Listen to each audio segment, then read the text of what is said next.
Assalamualaikum warahmatullahi wabarakatuh.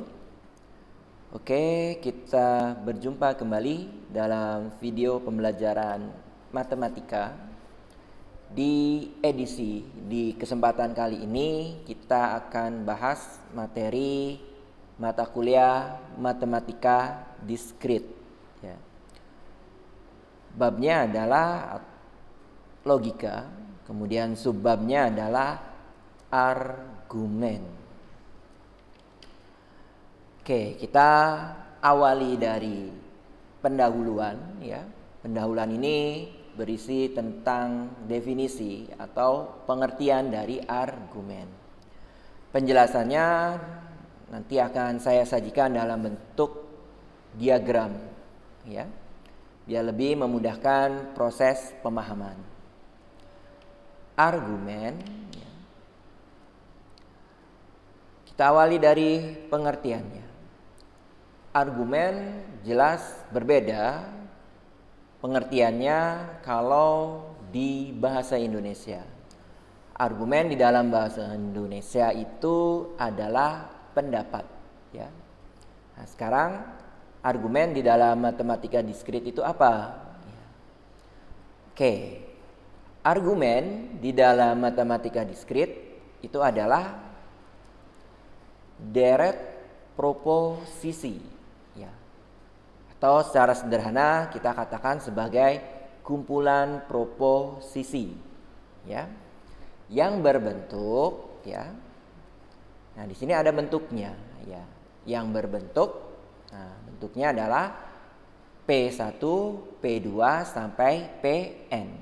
Ini kita anggap sebagai deret proposisi atau kumpulan proposisi ya.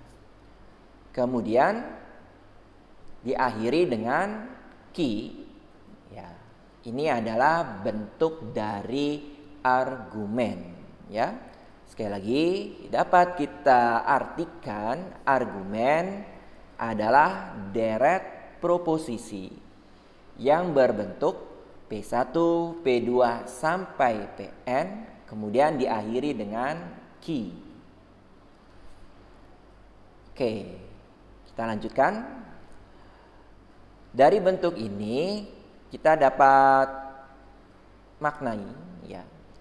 P1, P2 sampai Pn ini disebut sebagai hipotesis atau premis ya. Tapi kita pakai istilahnya hipotesis ya. Kemudian ki ya. Ki ini disebut sebagai konklusi atau kesimpulan. Oke ya. Oke. Sekali lagi, hipotesis itu adalah P1, P2 sampai Pn. Kemudian konklusi itu adalah ki atau kesimpulannya seperti apa. Kita lanjutkan. Untuk argumen sendiri dibagi menjadi dua kategori. Yang pertama adalah argumen bersifat valid. Artinya apa? Artinya argumen tersebut boleh kita gunakan sebagai suatu penarikan kesimpulan. Kategori yang kedua adalah argumen bersifat invalid. Artinya apa? Artinya adalah argumen tersebut tidak boleh kita gunakan untuk penarikan suatu kesimpulan. Karena jelas nanti kesimpulannya itu akan keliru, ya. Oke. Itu adalah penjelasan mengenai argumen. Sekarang kalau kita perhatikan, argumen terdapat dua kategori. Ya, artinya kita harus bisa menentukan suatu argumen itu masuk kategori yang mana. Berarti di sini harus ada cara untuk membuktikan argumen itu termasuk valid atau invalid. Ya. Pembuktian yang pertama yang dapat kita gunakan adalah menggunakan definisi. Ya.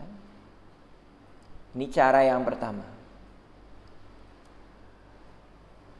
Langkah pertama yang harus teman-teman lakukan adalah perhatikan terlebih dahulu semua hipotesis. Ya. Kalau hipotesisnya ada 2, ya perhatikan keduanya. Kalau hipotesisnya ada 3, ya perhatikan ketiganya. Dan seterusnya. Intinya, teman-teman harus perhatikan hipotesisnya. Semua hipotesis. Ya. Selanjutnya, setelah kita perhatikan hipotesis, pilih baris yang hipotesis benar semua secara bersamaan. Jadi, yang perlu ditekankan di sini adalah secara bersamaan. Jadi, pilih hipotesis ya yang bernilai benar semua secara bersamaan. Kita pilih. Ya. Oke, selanjutnya setelah kita pilih, perhatikan konklusi atau kesimpulan. Konklusi atau kesimpulan itu tunggal, ya, berarti hanya satu kolom, ya. Perhatikan di situ. Setelah kita perhatikan, apa yang harus kita lakukan? Yang harus kita lakukan, lihat ya, apakah konklusinya itu benar semua untuk semua baris yang kita pilih atau baris yang memenuhi syarat awal yang ini ya.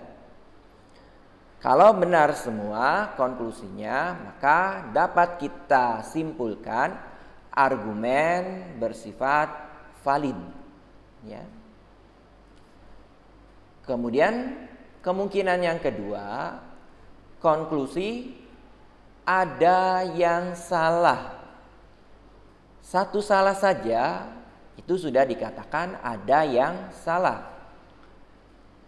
Kalau hasilnya ada yang salah, maka dapat kita simpulkan argumen bersifat invalid. Oke ya, ini adalah proses ya, alur dari pembuktian argumen dengan menggunakan definisi. Jadi perlu dipahami, kemudian ya perlu juga diingat ya. Kita review terlebih dahulu. Yang pertama, perhatikan hipotesis. Kemudian pilih baris yang semua hipotesis bernilai benar secara bersamaan. Selanjutnya, perhatikan konklusi. Apakah konklusi benar semua atau ada yang salah? Kalau benar semua, maka argumen valid. Kalau ada satu saja yang salah, maka argumen invalid. Oke, itu penjelasannya. Sekarang kita beralih ke contoh. Perhatikan argumen berikut ini. Ya. Jika saya belajar sungguh-sungguh, ya, maka saya mendapat nilai bagus. Titik. Saya belajar sungguh-sungguh. Titik. Karena itu saya mendapat nilai bagus. Nah, itu adalah suatu narasi, ya. Paragraf yang digunakan sebagai penarikan suatu kesimpulan. Kita perhatikan lagi, ya. Ternyata masih dalam bentuk narasi. Masih dalam bentuk paragraf, masih dalam bentuk kalimat biasa, bukan kalimat atau notasi logika. Yang harus dilakukan di sini ya, kita harus misalkan dulu ya, karena arahnya harus dalam bentuk notasi logika. Kita misalkan P, ya. Saya belajar sungguh-sungguh, ya. Oke, kemudian Q, saya mendapat nilai bagus, ya. Kemudian ada lagi nggak yang kita misalkan? Kalau kita perhatikan dari narasi ini, semua kalimatnya sudah termuat oleh pemisalan ini, ya, P dan Q, karena tidak ada kalimat lain, ya. Oke, sebagai catatan untuk pemisalan, alangkah baiknya menggunakan kalimat yang positif, ya, atau atomik. Jadi hindari kata bukan atau tidak. Karena kalau ada kata bukan atau tidak, ya tinggal kita beri ingkaran, ya.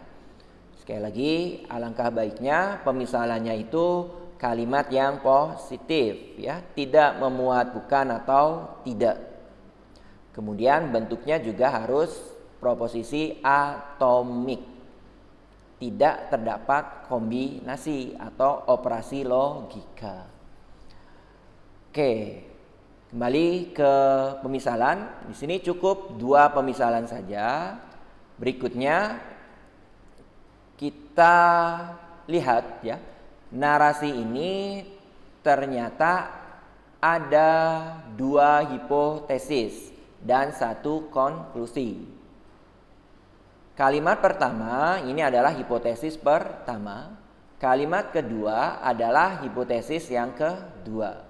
Kemudian kalimat yang terakhir itu bisa kita pastikan adalah konklusi. Ya.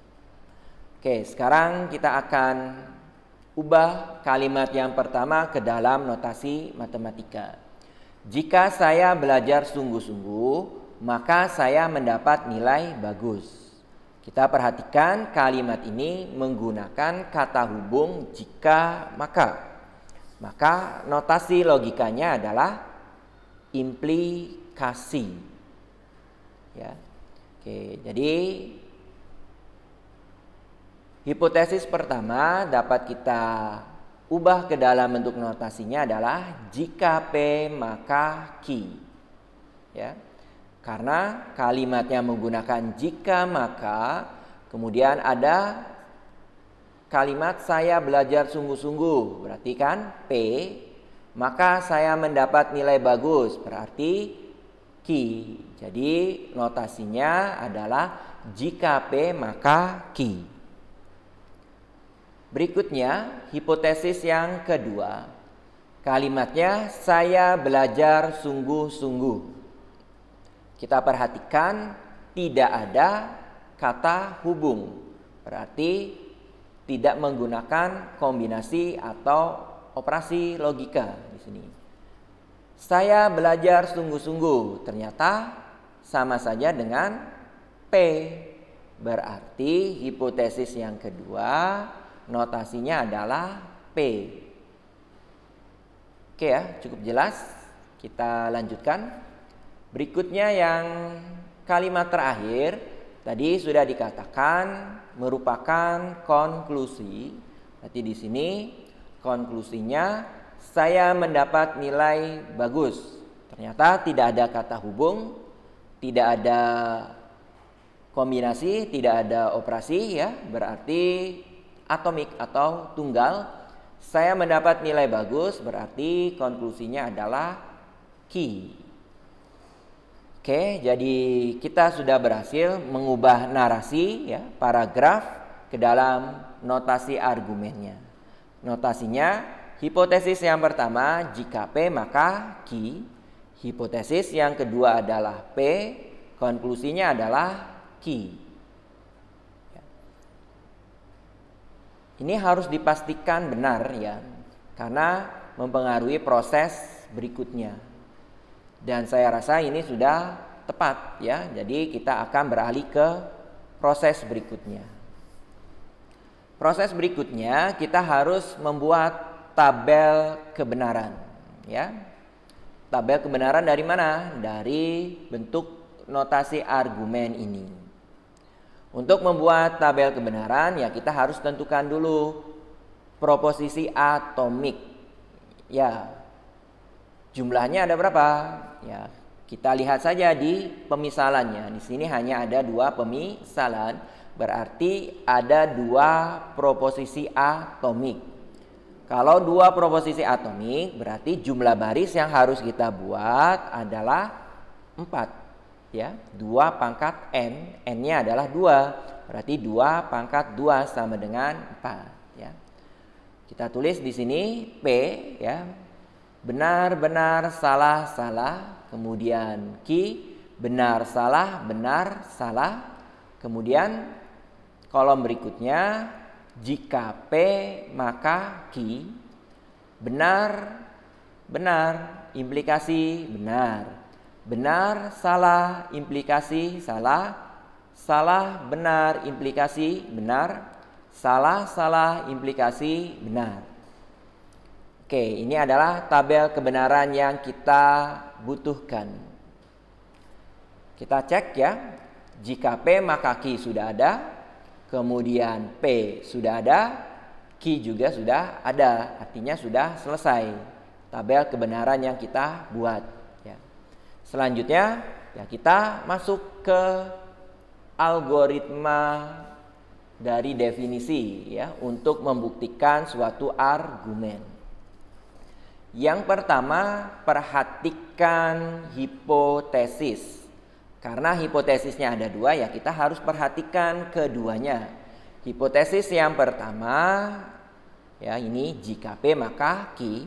Nanti perhatikan yang kolom ketiga ini. Kemudian hipotesis yang kedua adalah P. Ya, nanti juga ini harus kita perhatikan. Jadi kita harus perhatikan kolom 1 dan kolom 3. Perhatikan yang bagaimana? Perhatikan yang nilai semua hipotesisnya benar secara bersamaan. Baris yang pertama H1 benar, H2 juga benar, berarti memenuhi ya syarat yang pertama ya. Kemudian baris yang kedua H1 salah, H2 benar, berarti ini tidak memenuhi karena tidak benar secara bersamaan. Baris yang ketiga hipotesis 1 benar, hipotesis yang kedua salah. Ini tidak memenuhi ya, berarti tidak terpilih. Kemudian baris yang keempat benar, salah. Ini juga tidak memenuhi. Artinya hanya baris pertama yang memenuhi syarat awal ya. Jadi baris yang lain kita abaikan ya. Kita beralih ke langkah berikutnya. Perhatikan konklusi. Konklusinya adalah Q, berarti di sini ya konklusinya adalah Q, yaitu kolom kedua. Perhatikan konklusinya. Yang kita perhatikan hanya baris yang terpilih, yaitu baris ke-1.